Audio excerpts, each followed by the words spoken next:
Good morning. I hope you can hear me with the beautiful sound of these waves.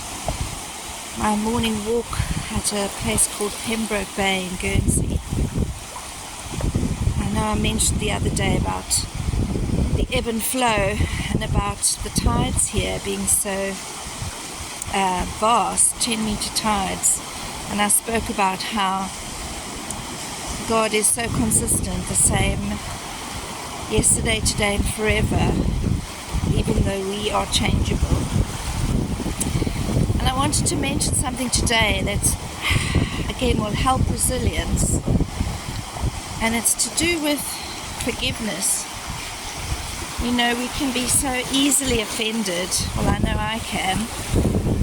And if you have traits or, like neurodiversity, ADHD, there's something called rejection sensitivity dysphoria, where more easily you feel rejected, even offended, and you feel like, you're not good enough, or have that sort of imposter syndrome almost, if you're one of the creative types, where you just don't think you're anywhere near good enough, and you feel very easily offended by people.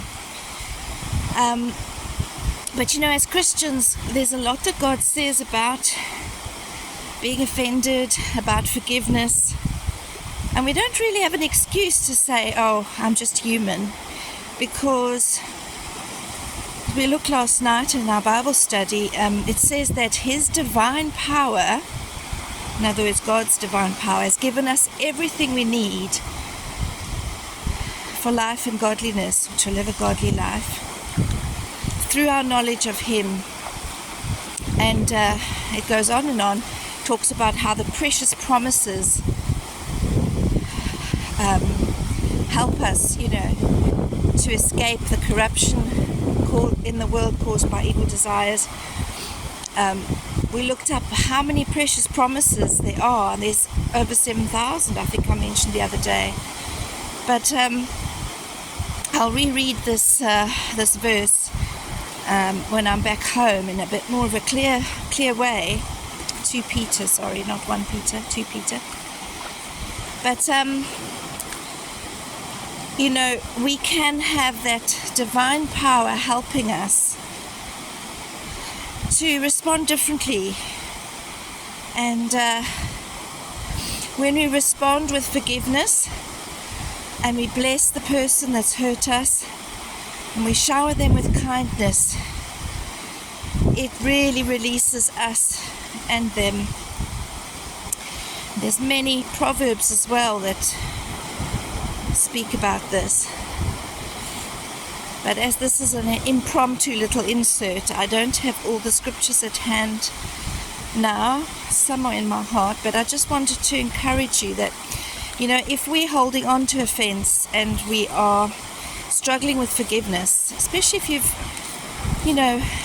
been hurt really deeply, sometimes it takes a long time for the hurt to go, and you might still have triggers. And that forgiveness can be a daily decision and a daily effort. And trying to really let go of the offense, because you have to give permission to be offended in a way.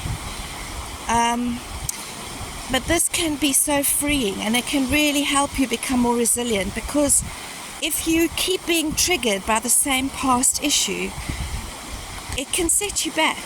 It can affect you physically. The physical, because the body keeps the score, in a sense, when we've been through trauma or we haven't forgiven, can often show up in our body the way we have these sort of stress-related illnesses and such. Oh, the light's changed. So I just wanted to encourage you that, keep on forgiving daily, and if you feel those triggers coming back, go a bit deeper. Maybe there's something you haven't quite dealt with. Ask the Holy Spirit to show you, and you will find that the more you heal and the more you forgive, it will really help you become more resilient in the general things of this world day to day, because you will be less triggered, your body will be more healed, and yes, to me it's another important building block in resilience, is forgiveness and not being offended. And it's something I really do need to work on. I tend to hold on to things, and I make them bigger than they are sometimes, and take a long time to get over situations that hurt me. And God's helping me even this morning to see that we're wasting a lot of precious time where we could be living in His joy and freedom because we're still holding on to these hurts. So may you find those triggers and pray and ask God to help you to forgive. And hopefully you will sense that freedom like that seagull, be able to rise above.